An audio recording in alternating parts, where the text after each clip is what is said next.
अस्सलाम वालेकुम, मैं हूँ फ़ाइज़ा सदोज़े। आई होप आप लोग ठीक होंगे, फ़ाइन होंगे, मज़े में होंगे और अपनी ज़िंदगी बेहतरीन तरीके से इंजॉय कर रहे होंगे।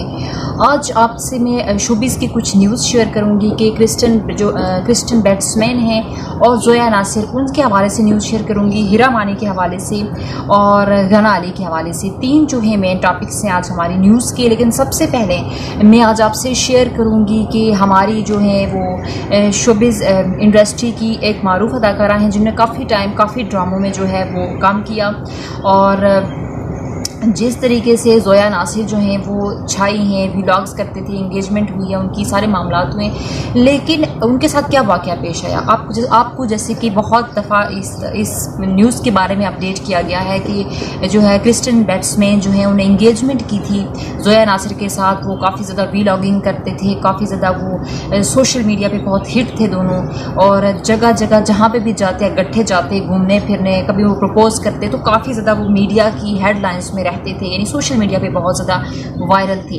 लेकिन फिर ये सारा मामला हुआ, आपके सामने सारी चीज़ें हुई और उसके बाद जो है वो क्रिस्टियन बैट्समैन ने टर्की से दौरे के बाद, यानी तो टर्की वो गए घूमने फिरने और वापस जब आए तो आके उन्होंने इंगेजमेंट के बाद उन्होंने शादी का फैसला किया। लेकिन शादी अचानक टूट गई और जब अचानक शादी टूटी तो उस टाइम क्रिस्टियन बैट्समैन ने कहा कि शादी इसलिए टूटी क्योंकि हमारे कल्चरल डिफरेंसेस थे, हमारे बहुत सारे डिफरेंसेस थे जिसकी वजह से मैं और ज़ोया साथ नहीं चल सकते। मजहबी डिफरेंसेस थे, कुछ हमारी रस्म व रवाज मुख्तलिफ हैं, लिहाजा हम साथ नहीं चल सकते, लिहाजा हमने शादी तोड़ने का फैसला किया, अपनी राहें जुदा कर ली। लेकिन मुझे जहाँ तक याद पड़ता है कि उस टाइम जो है क्रिस्टियन बैट्समैन ने कहा था कि मैं मुसलमान हो चुका हूँ, तो फिर मेरा नहीं ख्याल कि क्रिस्टियन बैट्समैन जो हैं आपको इस तरह की बातें ज़ेब देती हैं। तो फिर उन्हें शादी तोड़ी। लेकिन कुछ टाइम बाद वो फिर इंस्टा पर आए और उन्होंने कहा, एक स्टोरी शेयर की जहाँ पे उन्होंने कहा कि मेरा और ज़ोया का बहुत अच्छा टाइम गुजरा है, जो हुआ वो बस हम दोनों के मामलात अलग थे, हम लोगों की थोड़ी सी डिफरेंसेस थे, दैट्स वाई हम अलग हो गए क्योंकि हमारे कल्चरल डिफरेंसेस थे।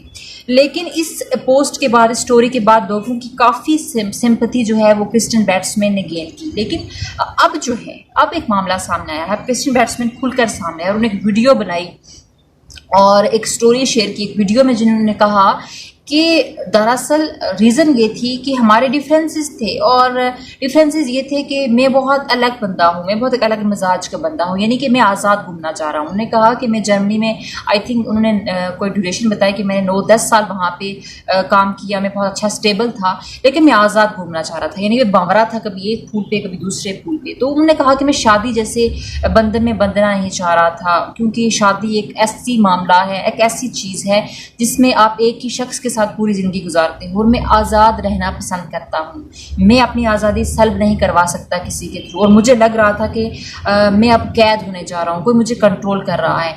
तो इस स्टेटमेंट के बाद दरअसल उसकी हकीकत सामने आई है। क्रिस्टियन बैट्समैन, जहाँ तक हम आपको जानते हैं, आप उस टाइम बड़े प्रपोज करते थे, बड़े मामलात आपके, बड़े प्यार मोहब्बत जागता था आपका, आपने इंगेजमेंट की, सारा ड्रामा रचाया, ज़ोया को लेकर आप पूरी दुनिया घूमते रहे। लेकिन जब आपको पता चलने लग गया कि अब शादी करनी है तो उसके बाद आपको कल्चरल डिफरेंसेस याद आना शुरू हो गए, आपको मजहबी डिफरेंसेस याद आना शुरू हो गए। ये सारी चीज़ें पहले कहाँ थी? दरअसल होता यह है कि मुझे जहाँ तक लगता है कि क्रिस्टियन बैट्समैन की कोई नीयत नहीं थी, कोई इंटेंशन नहीं थी शादी की। वो सिर्फ एक ऐसा रिलेशनशिप चाहता था जिसमें शादी ना करनी पड़े, जिसमें सिर्फ जैसा कि जहाँ पे हो रहा है कि लड़कियों को यूज़ किया जाता है, अपने साथ घुमाया फिराया जाता है, उनके साथ टाइम पास किया जाता है, अपना टाइम स्पेंड किया जाता है और उनको कोई लीगल नाम नहीं दिया जाता। जब ऑब्वियसली ज़ोया ने ये डिमांड की होगी कि निकाह या शादी होनी चाहिए, तो क्रिस्टियन बैट्समैन ने एक ड्रामा रचाया, अफसोस के साथ कि आपको इस चीज़ की भी कदर नहीं हुई और इस चीज़ की भी, इस वैल्यू का भी अंदाज़ा नहीं हुआ कि निकाह कितनी पाकीज़ा चीज़ है। और ज़ोया के घर में मेहंदी की रस्में चली, शादी की, इंगेजमेंट की, सारे उनके घर में खुशहाली थी, जिसको क्रिस्टियन बैट्समैन ने अपनी एक गलत इंटेंशन से और गलत एक नीयत से जो आए हुए थे, उन्होंने उस सारी चीज़ पे पानी फेर दिया। तो अफसोस के साथ कि ये गलत नीयत थी, गलत चीज़ थी आपकी, जो आपका बिहेवियर था वो बहुत ही गलत था, क्योंकि अगर आप नहीं करना चाहते थे तो आपको दूसरे की फीलिंग्स के, दूसरों के इमोशंस के साथ खेलने की कहीं पे भी परमिशन नहीं है। कहीं पे भी कोई भी चीज़ इस चीज़ का राइट आपको नहीं देती कि आप किसी के जज्बात के साथ, किसी के इमोशंस के साथ खेलो और उसके साथ जो है इस तरह का बिहेव करो। तो ये एक अफसोसनाक चीज़ सामने आई है जो अब वो बंदा खुल के सामने आया है।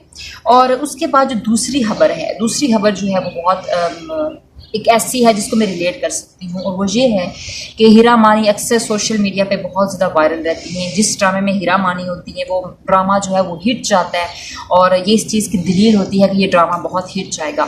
और हीरा मानी जब ड्रामा नहीं भी कर रही होती है, यानी वो विजिट पे अमेरिका गई हुई है आजकल, और वो फिर भी सोशल मीडिया पर इन रहना जानती हैं। उनके पास कुछ टेक्निक्स हैं जो उनको सोशल मीडिया पर इन रखती हैं। पिछले दिन उन्होंने कुछ पोस्ट शेयर की जिसमें वो अपने काम वालियों के साथ अपने पिक्चर शेयर की। उन्होंने कहा कि देखो मेरी काम वाली जो है वो इंजॉय कर रही हैं, अपने व्यूअर्स को ड्रामा देख रही हैं, और इस तरह से उन्होंने ये सब शो करवाने की कोशिश की कि जैसे सब अच्छा हो रहा है, और एक अच्छा गेस्चर देने की कोशिश की। लेकिन फिर देखा गया कि वो जो काम वालियाँ थी, जो उन्होंने 2 मासियाँ घर में रखी हुई हैं हीरा मानी ने, वो नीचे बैठी हुई थी और हीरा मानी खुद सोफे पे बैठी हुई थी, जिस पर हीरा मानी को शदीद क्रिटिसिज्म का सामना करना पड़ा। और मैं समझती हूँ कि बिल्कुल राइट क्रिटिसिज्म था, इसलिए कि हमारा कोई काम नहीं बनता कि हम अपने काम वालियों को अपने पाँव के नीचे बिठाएं या खुद सोफे पे बैठे और उनको ज़मीन पर बिठाएं। क्योंकि जब आप अंदाज़ा लगा सकते हैं कि जब आप किसी के पास काम करते हो, आप किसी के पास हायर होते हो किसी ऑफिस वगैरह में या किसी वर्किंग प्लेस में, तो अगर आपका बॉस आपको नीचे बिठाए और आप वो खुद कुर्सी पे बैठा रहे तो आप पे क्या गुजरेगी। ये बहुत गलत चीज़ है। अपने अंदाज़ों को, अपनी नज़रियात को बदलें खुदारा। ये सब लोगों के लिए, हम सब लोगों के लिए सोचने का मकाम है कि हम कोई नहीं होते कि किसी के लिए डिफरेंस रखें, किसी के लिए ये डिसीजन करें कि इसने यहाँ पे बैठना है और इसका ये लेवल है। क्योंकि अल्लाह ताला बहुत बेहतरीन जो है वो जज करने वाला है। उसने जो तफरीक की है वो सिर्फ इंसानों में तफरीक, उसकी कोई उसमें कोई पीछे लॉजिक होगी जिसने तफरीक किया, लेकिन उसने बराबरी का हुक्म दिया है कि आपके साथ आपसे कोई गरीब है या आपसे कोई कमतर है या किसी भी हवाले से आपसे रुतबे में कम है तो उसको भी बराबर की इज़्ज़त दो। तो बराबरी होनी चाहिए हर मामले में। एज आ इंसानियत हमें इस चीज़ का ख्याल रखना चाहिए बहुत ज़्यादा, क्योंकि हम कोई नहीं होते। ये अल्लाह की तफरीक है और हमारे पर बहुत बड़ी आजमाइश होती है कि जब इस तरह के लोग हमारे पास काम करते हैं या हमारे पास होते तो हमारा बहुत बड़ा हक होता है और उनका फ़र्ज़ होता है, सॉरी हमारा फ़र्ज़ होता है और उनका हक होता है हम लोगों पे कि हम उनका ख्याल रख सकें और अपने फ़राइज़ अच्छे तरीके से अंजाम दें प्लीज़। और तीसरी जो न्यूज़ है वो गना अली के हवाले से है कि गना अली आई थिंक वो इंस्टाग्राम पे या किसी एप्लीकेशन पे उन्होंने एक स्टेटमेंट थी जिसमें उन्होंने कहा कि पाकिस्तानी जो है वो बड़े ही फ़िल्टर्स यूज़ करते हैं अपनी पिक्चर्स में, इस तरह की उनकी स्टेटमेंट थी। जिसके बाद गना अली की ठीक ठाक क्लास हुई और लोगों ने गना अली से कहा कि आप तो इंजेक्शंस लगा के वाइट हो जाते हैं आप लोग। और फिर किसी एक सारिफ ने कहा कि आपने जो है ख़ुद तो मेकअप की दुकान है, साथ साथ फ़िल्टर्स होते हैं आपकी पिक्चर्स में। तो फिर गना अली की ठीक ठाक क्लास हुई।